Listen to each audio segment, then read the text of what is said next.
देखिए आज क्लास 9 और 10 वैसे स्टार्ट हो चुका है और हम लोग एक क्लास आगे पहुंच चुके हैं। जैसा कि आप लोगों को पता होता है कि 1 अप्रैल से नया सत्र स्टार्ट हो जाता है, तो अभी 1 अप्रैल आया नहीं है, लेकिन हम लोग अपने सिलेबस को देखते हुए और कोचिंग व्यवस्था देखते हुए हम लोग आज से मतलब 21 तारीख से बैच स्टार्ट करते हैं क्लास 9 का। और आपको जान के बहुत खुशी होगी कि 1 अप्रैल तक 1 अप्रैल से जो आपको क्लास चलेगा वो फ्री ऑफ कॉस्ट मिलेगा। आपको आना है, उसमें देखना है, डेमो क्लास लेना है। आपको सबसे पहले ये देखना है कि जो हमको पढ़ाया जा रहा है वो हम समझ पा रहे हैं नहीं समझ पा रहे हैं। टीचर्स जो हमको पढ़ाते हैं कम्युनिकेशन लेवल सही है कि नहीं सही है, हम टीचर्स की बातों को समझ पाते हैं कि नहीं समझ पाते हैं। ठीक है, तो आप लोग को क्या करना है कि सबसे पहले देखना है कि आगे देखना है, पढ़ के समझना है कि हम यहाँ पे पढ़ सकते हैं कि नहीं, मतलब हमारे लेवल का कोचिंग चलता है कि नहीं चलता है। देखो टीचर को इतना हो भी मान रहे मतलब उससे नहीं होता है, मतलब इससे होता है कि जो हमको पढ़ा रहा है वो हमको बात को समझा पा रहे नहीं, जो हमको चाहिए जो चीज वो हम समझ पा रहे नहीं समझ पा रहे। ठीक है, तो आज हम लोग स्टार्ट करेंगे इसका क्लास 9 और 10 का। क्लास 10 में है वास्तविक संख्या और क्लास 9 में है संख्या पद्धति। तो उसी का छोटा सा पार्ट आपको डेमो क्लास में दे रहे हैं और इसको समझिएगा।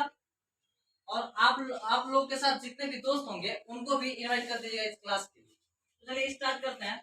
सबसे पहले हम समझेंगे संख्या पद्धति होता है क्या, संख्या पद्धति हम क्यों पढ़ते हैं। सबसे पहले हम लोग ये समझिए कि जो हम लोग चैप्टर पढ़ते हैं उस पढ़ने का कोई ना कोई रीजन होता है। हमारे लाइफ में जो चीज भी पढ़े आज तक अगर उसका हम लोग यूज नहीं करते हैं फिर पढ़ाई का क्या मतलब, फिर पढ़ाई का कोई मतलब नहीं है। जो चीज हम लोग पढ़ लिए उसको हम अपने डेली लाइफ में यूज करेंगे तब पढ़ाई का मतलब है। तो देखिए संख्या पद्धति का क्या यूज है हमारे डेली लाइफ में, हम लोग अपने दैनिक जीवन में इसका क्या यूज करते हैं। हम लोग जैसे बचपन में पढ़ते हैं जोड़ घटाना गुणा भाग, तो उसका हम लोग यूज करते हैं नहीं करते। जहां पर भी जाते हैं सामान खरीदने, हिसाब किताब रखने में, बैंकिंग का काम देखने में, घर परिवार का हिसाब चलाने में, तो सब में हमको जोड़ घटाना गुणा भाग करना होता है, हम लोग करते हैं सक्सेस है। और इसको फिर संख्या पद्धति पढ़ने की क्या जरूरत है। तो एक यूनानी वैज्ञानिक यूक्लिड इन्होंने बताए थे कि जिसको संख्या के बारे में पता नहीं है, आप संख्या के बारे में नहीं जानते हैं, तो आप किसी भी घटना के बारे में अच्छी तरह से नहीं जान सकते। बात समझिए, इनके कहने का मतलब क्या है। अगर कोई घटना मान लीजिए आपने अपने क्षेत्र में होती है, उसको समझना है तो सबसे पहले संख्याओं का यूज होता है। जैसे मान आप कहीं पे जा रहे हैं, किसी का एक्सीडेंट हो गया, अब भगवान न करे एक्सीडेंट हो जाए, लेकिन भाई कभी अगर हो जाता है तो वहाँ पे काउंट करने के लिए कितने लोगों को चोट आई है, कितने लोग एक्सपायर किए, उसमें संख्या लेकिन नहीं कितने लोग। आप एक मूवी देखते होंगे शोले मूवी, तो बोलता है कि कितने आदमी थे, तो कर रहे हैं। तो कहीं ना कहीं नंबर सिस्टम जब हम पढ़ेंगे तो अपने डेली लाइफ में हमको इस संख्या की जरूरत पड़ेगी। जैसे अगर हम सोलर सिस्टम का अध्ययन करें, जैसे सौरमंडल का, तो उसमें हमारे जो ये खगोलीय क्षेत्र है उसमें कितने ग्रह है, कितने तारामंडल है, हम किस तारामंडल में रहते हैं, इस सब तमाम चीज में जानने के लिए हमको संख्या पद्धति की जरूरत पड़ती है। ठीक, तो हम लोग इसमें पहला चैप्टर में देखेंगे पहला संख्या क्या होती है, इसको हम समझेंगे। इसको पहले संख्या आती है प्राकृतिक संख्या। तो ये प्राकृतिक संख्या किसको कहते हैं, वह संख्या जिसको हम गिन सकते हैं उसे प्राकृतिक संख्या कहते हैं। या फिर वैसी संख्या जिसका प्रयोग हम किसी भी वस्तु को गिनने में करते हैं उसको हम क्या कहते हैं, प्राकृतिक संख्या कहते हैं। प्राकृतिक संख्या स्टार्ट होती है 1 2 3 4 5 6 ऐसे बढ़ती जाएगी और कहां तक जाएगी, अनंत तक जाएगी। ठीक है, इसका सबसे छोटी प्राकृतिक संख्या पूछे तो क्या बताएंगे आप लोग, एक। बोलिए आप लोग अनावश्यक मत बोलिएगा। सबसे छोटी प्राकृतिक संख्या क्या होगी, और सबसे बड़ी प्राकृतिक संख्या नहीं बता सकते हैं, या फिर का ठीक अनंत होता है। ठीक है, प्राकृतिक संख्या के बाद क्या आता है, पूर्ण संख्या, होल नंबर। पूर्ण संख्या किसको कहेंगे, ये हमारे पास जो प्राकृतिक संख्या होती है, अगर इसी को इसमें अगर जीरो को भी हम अगर शामिल कर लेते हैं तो हमको क्या मिल जाता है, पूर्ण संख्या मिल जाता है।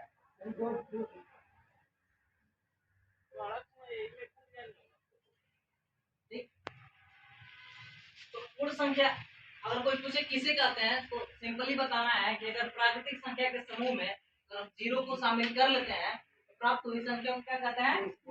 पूर्ण संख्या कहते हैं। उसके बाद क्या आता है? पूर्णांक। पूर्णांक किसको कहेंगे? देखिए, धन पूर्णांक, ऋण पूर्णांक और जीरो को जब एक साथ शामिल कर लेते हैं तो हमको क्या मिल जाता है? पूर्णांक मिल जाता है। जैसे आप लोग संख्या रेखा पढ़े होंगे, नंबर लाइन 1 2 ऐसे होता है, 3 और बढ़ाएंगे 4 5 6 7 8 ऐसे इधर बढ़ता जाता है। फिर इधर माइनस में आता है, -1 -2 -3 -4 ऐसे इधर बढ़ता जाता है। ठीक है, तो हमको मिल जाता है पूर्णांक। तो ये पूर्णांक में एक खासियत होता है, पूर्णांक जो होगा पूरा का पूरा होता है। पूरा का पूरा होने का मतलब कि वो आंशिक भाग में नहीं होगा, जैसे टुकड़ा टुकड़े नहीं होगा। ठीक है, जैसे 1/2 टुकड़ा है, इसको बोलते हैं आधा। तो जो पूर्णांक होता है पूरा का पूरा, ठीक है, पूर्ण संख्या भी होती है। पूर्ण संख्या होता है, पूर्ण संख्या का पूर्णांक इसमें तो पूरा का पूरा होता है। जैसे 1/2 नहीं हो सकता है, 0.5 नहीं हो सकता, 0.5 ये भी आधा ही है। 3/4 6/7 इस टाइप से संख्या पूर्णांक में ऐसे पूर्ण संख्या में नहीं है। ठीक है, तो क्या है? सम संख्या। तो ये सम संख्या किसको कहते हैं? जो 2 से विभाजित हो जाएगी वैसी संख्या जो 2 से पूरा पूरा विभाजित हो जाती है उसे हम क्या कहते हैं? सम संख्या कहते हैं। जैसे 2 4 6 8 ये सब 2 से क्या हो जाएगा? पूरा का पूरा विभाजित हो जाएगा। विषम संख्या किसको कहते हैं? तो 2 से विभाजित नहीं होगा। जैसे 1 3 5 7 9 एक। उसके बाद आता है अभाज्य संख्या।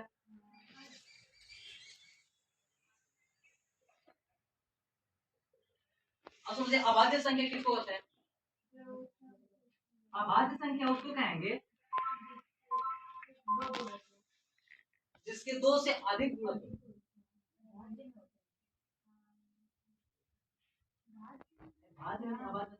इसमें सिर्फ 2 गुणक हो। ठीक है, एक तो 1 से डिवाइड हो जाएगा और 3 से खुद से। वैसे संख्या जो एक और स्वयं से विभाजित हो उसको क्या कहते हैं? अभाज्य संख्या। इसके अलावा और किसी और से विभाजित नहीं होगा। जैसे 12 ले लेते हैं हम, 12 किसी भी होता है, 1 से विभाजित हो जाएगा, 2 से भी कट जाएगा, 3 से भी, 4 से, 6 से, 12 से, इतने संख्याओं से कट जाएगा। ये अभाज्य संख्या नहीं कहलाएगा, ये क्या कहलाएगा? अभाज्य संख्या कहलाएगा। ठीक है, तो अभाज्य संख्या वह संख्या होगा जो एक से कटेगा और स्वयं से कटेगा और किसी संख्या से नहीं कटेगा, उसको हम क्या करेंगे? अभाज्य संख्या करेंगे। और भाज्य संख्या उसको कहेंगे एक से कटेगा, स्वयं से कटेगा और इसके अलावा और किसी एक से भी कर सकता, तो उसको क्या करेंगे? भाज्य करेंगे। एक से मतलब उसके 2 से अधिक गुणनखंड हो सकते हैं और गुणज हो सकते हैं और इसके 2 2 गुणज। बात समझ आ रही है? भाज्य समझ गए तो अभाज्य समझ गए तो भाज्य भी समझ गए। भाज्य संख्या की सबसे छोटी भाज्य संख्या क्या होती है? 2 होती है। 2 सिर्फ 1 से कटेगी और 2 से कटेगी। अभाज्य संख्या सबसे छोटी भाज्य संख्या 2 होती है। 2 3 5 उसके बाद 7 उसके बाद 9 हो जाएगा, 9 नहीं, 11 13 17 भाज्य संख्या सबसे छोटी भाज्य संख्या क्या होता है? 4 4 के बाद 6 8 9 10 12 14 ऐसे बढ़ता जाता है। ठीक है, 15। सबसे मेन इस टॉपिक में जो पढ़ना है उसमें हमको पढ़ना है परिमेय संख्या के बारे में पढ़ना। ठीक है, तो हम लोग समझते हैं कि परिमेय संख्या क्या होती है।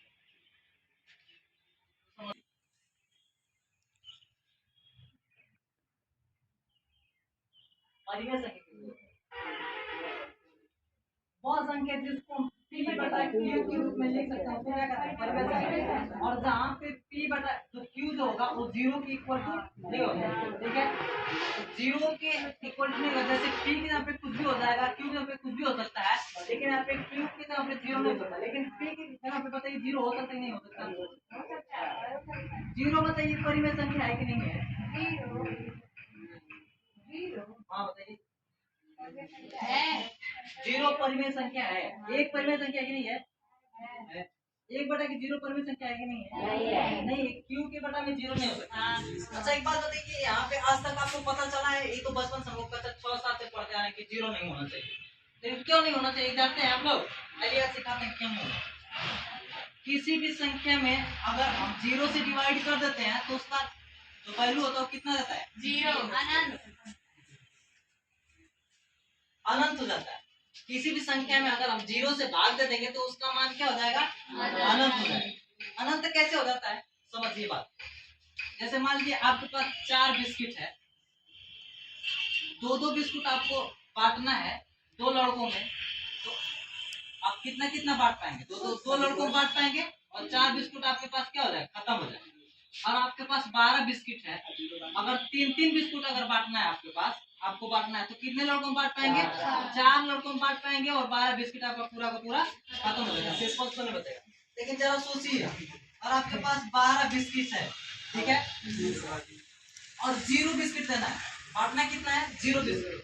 कितने लड़कों में बांट सकते हैं? अब 0 बिस्कुट देना तो जितने बनते उतने दे दो। हम पहली बार 12 लड़कों दे रहे हैं, अगर 0 बिस्कुट देंगे 12 लड़कों को तो बचेगा कितना? 12। 0 पूरा टोटल हमको 12 बच जाएगा। मतलब कि हम बांटे कितना है? 0-0 बांटे हैं। कितने लड़कों को बांटे हैं? 12 लड़कों को बांटे। अब समझिए, अगर फिर हमारे पास फिर से 12 बच गया, अगर फिर हम 12 को हम किससे बांटते? फिर कितने लड़कों? फिर 0-0 बांटना, हम कितने लोगों में? 100 लोगों को बांटते, फिर हमारे पास कितना बचेगा? 12। तो हम देखो यहाँ पे क्या हो रहा है कि जब 0 बिस्किट देना है हमको, तो हम तो लाखों करोड़ों हजारों लोगों को दे सकते हैं।